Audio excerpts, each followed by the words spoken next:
We did not discover anything useful that morning to help us solve the case.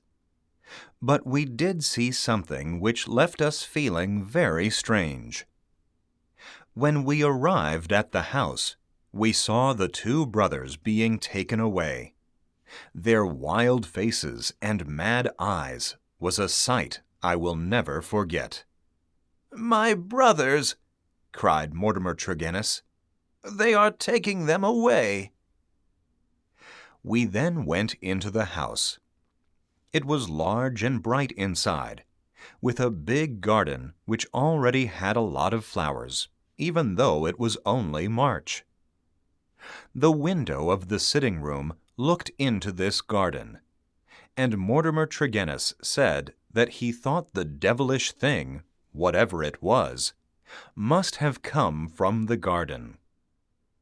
Holmes walked slowly and thoughtfully among the flower pots and all round the garden before we entered the house. He was thinking so hard that he was not looking where he was going. I remember that he fell over the watering can, and all our feet and the garden got wet. Inside the house, we were met by the elderly maid, Mrs. Porter, who looked after the family. She readily answered all Holmes's questions. She had heard nothing in the night. The family had all been very happy, and she had no feeling of any danger. She had fainted when she went into the room that morning and saw what had happened. When she felt better, she had opened the window to let the air in, and had then run down the road to get someone to find the doctor. They had moved Brenda up to her bedroom, and said that we could go and see her. Mrs. Porter said she was not going to stay in the house any more, and had decided that she would go that afternoon to her family in St. Ives. We went up the stairs and looked at the body. Miss Brenda Tregennis had been a very beautiful girl, though she was now nearing middle age. Her dark face was good-looking, even in death. But there was still a feeling of the terrible thing that had happened to her. We then went down to the sitting room, where this strange thing had happened. The ashes of the fire lay in the fireplace. The cards were still on the table. The chairs had been moved back against the walls, but everything else was just as it had been the night before.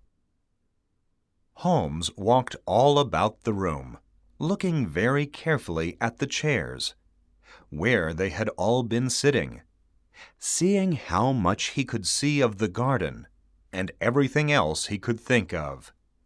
But I felt that he had no idea as to what had caused this unpleasant thing. "Why did they have a fire?" he asked once. "Did they always have a fire in this small room on a spring evening?"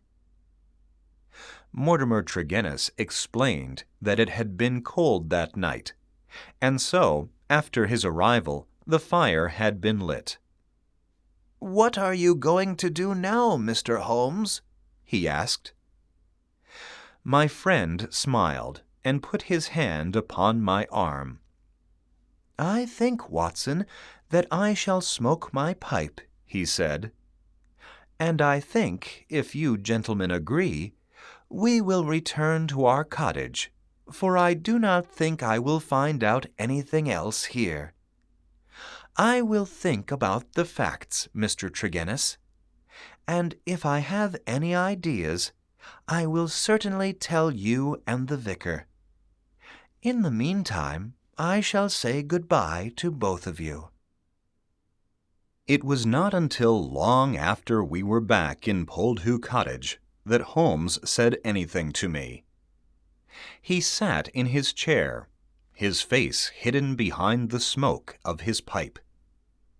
Finally, He put down his pipe and jumped up. "It won't do, Watson," he said with a laugh. "Let us go for a walk together. I need some fresh air to help me think."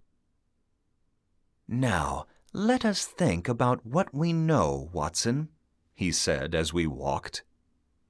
"Two people are mad and one dead because of something a human has done. I do not believe it is possible that anything other than a human caused this. Now, when did this happen? It seems that it must have been very soon after Mr. Mortimer Tregennis left the room. That is a very important point. It was probably within a few minutes. The cards were still on the table. It was already later than their usual hour for going to bed.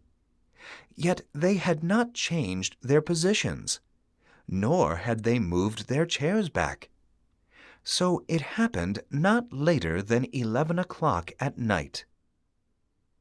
I have discovered the movements of Mortimer Tregennis after he left the room. You will remember that I hit the watering can, and so your and his feet got wet.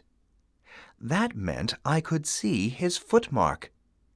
The footmarks were the same as the ones I saw on the path going away from the cottage. This shows that he left the cottage very quickly and went off in the direction of the vicar's house. Since Mortimer Tregennis left the cottage quickly, we have to think if there is any possibility that some other person came and did something. I am sure Mrs. Porter is not guilty of anything. But Mortimer Tregennis and his brother both seemed to notice some movement in the garden. That is surprising, because the night was rainy, cloudy, and dark.